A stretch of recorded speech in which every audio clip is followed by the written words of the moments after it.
months since the award of this contract, and through these months we've been working diligently to go through the provincial requirements of the for renewable energy approval, which we short form as an REA.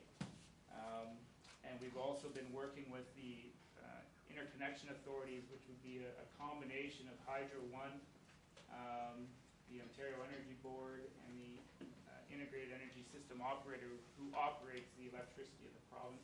If anyone has the opportunity to go visit that in Mississauga, it's a very, very interesting location. But we're currently working through those permits to see what costs would be required to connect the project to the grid and understand the impacts of the project on the electrical system.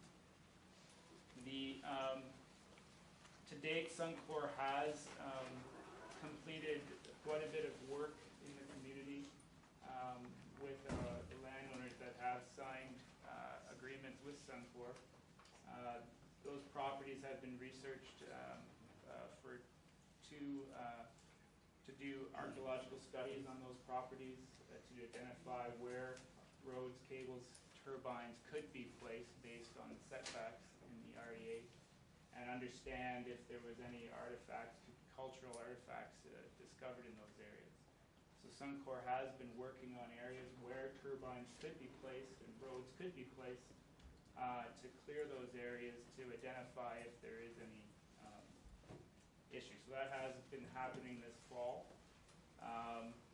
We are continuing this spring now with the good weather to identify areas of natural habitat. Looking for habitat is what has changed recently. So that is a part of our application to the Ministry of Natural Resources of Ontario. And we will also be completing over the summer water assessment, water body research, and preparing draft reports for our REA submission. We have a very similar timeline where we plan to go through the REA process in 2012 and submit by the end of 2012. That would include a public meeting, which we have announced, and we hope everyone can attend in the room on April 18th and 19th, depending which community. The first is the 18th at the Kamlaki Community Hall, and then the 19th, I believe, is at the Forest Legion. Is that correct?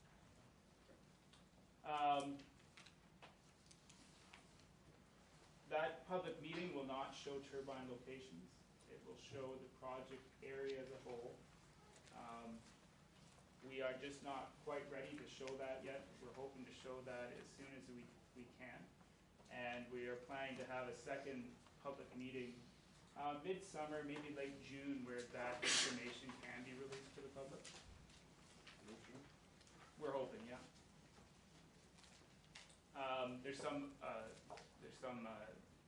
decisions that have to be made that are actually outside of Suncor's control on that.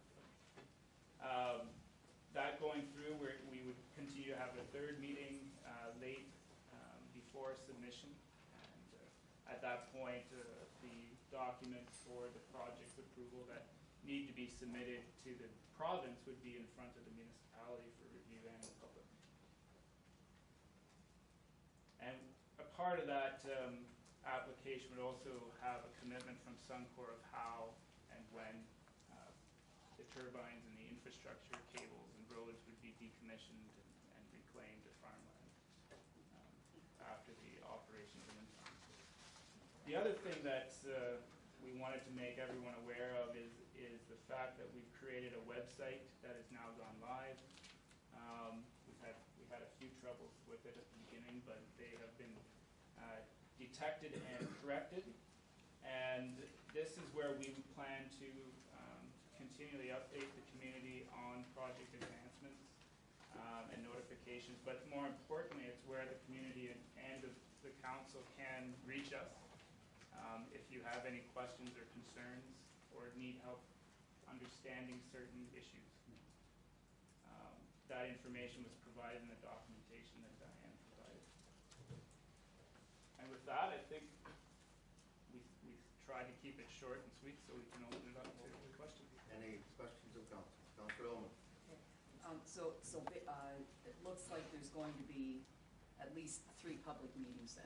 That's There'll be correct. The 19th, or the ones this week That's of the correct. 18th, 19th, June, and then later on in the fall I can't commit to You're June, not sure, but there, we June-ish. are planning 3.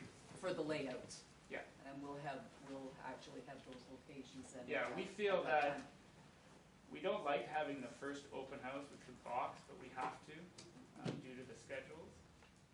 I mean, I like to show the layout as early as possible because then people can see, which part of the layout are they actually concerned with.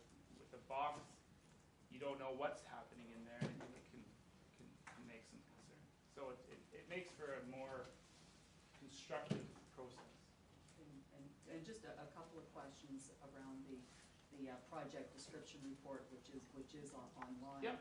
And the things that we as a municipality have the, authority. Yep. So there's permits and approval processes, and as long as our arms, Yep. federally, provincially, and then for us at the local level, there are some things that Yes. that you're going to have to work with our staff Correct. around approvals, and so, about what time, when would those kick in, those processes and those meetings? Well, there's this, first of all, with the REA process, there's this overall approval that the municipality has.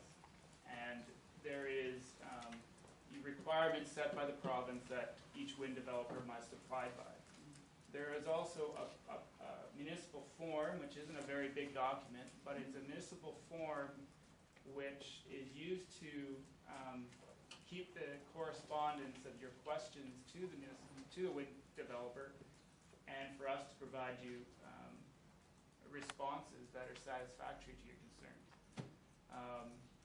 Obviously, the province does have the ability to override, but that is, as you go through this process, that documentation is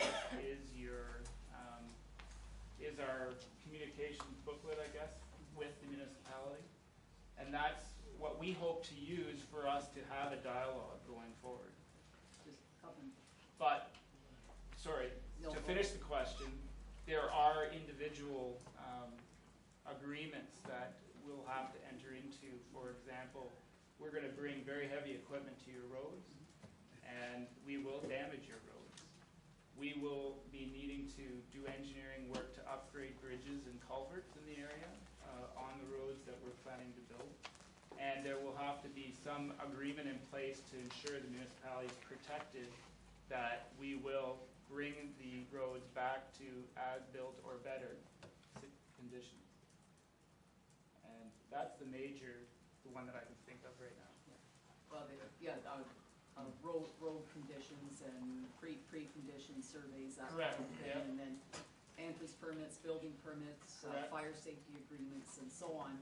Yep. There's one thing that's being talked about out there now is this whole issue of working within the municipal right-of-way.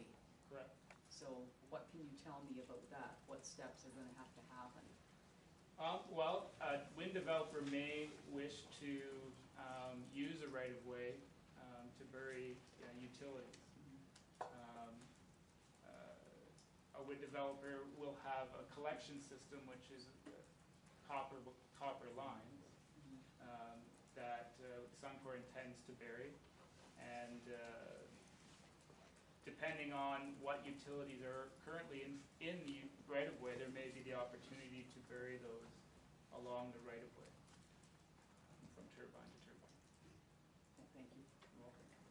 And also, I just wanted to let you know that we're happy to meet to discuss individually what that looks like. We're happy to do it in front of all of council, or if there's specific staff that want to work with us regarding a road use agreement, or for example, the fire chief to identify the protocol that's currently existing. How might we train and provide the right amount of information, develop a protocol that suits this community? We're also happy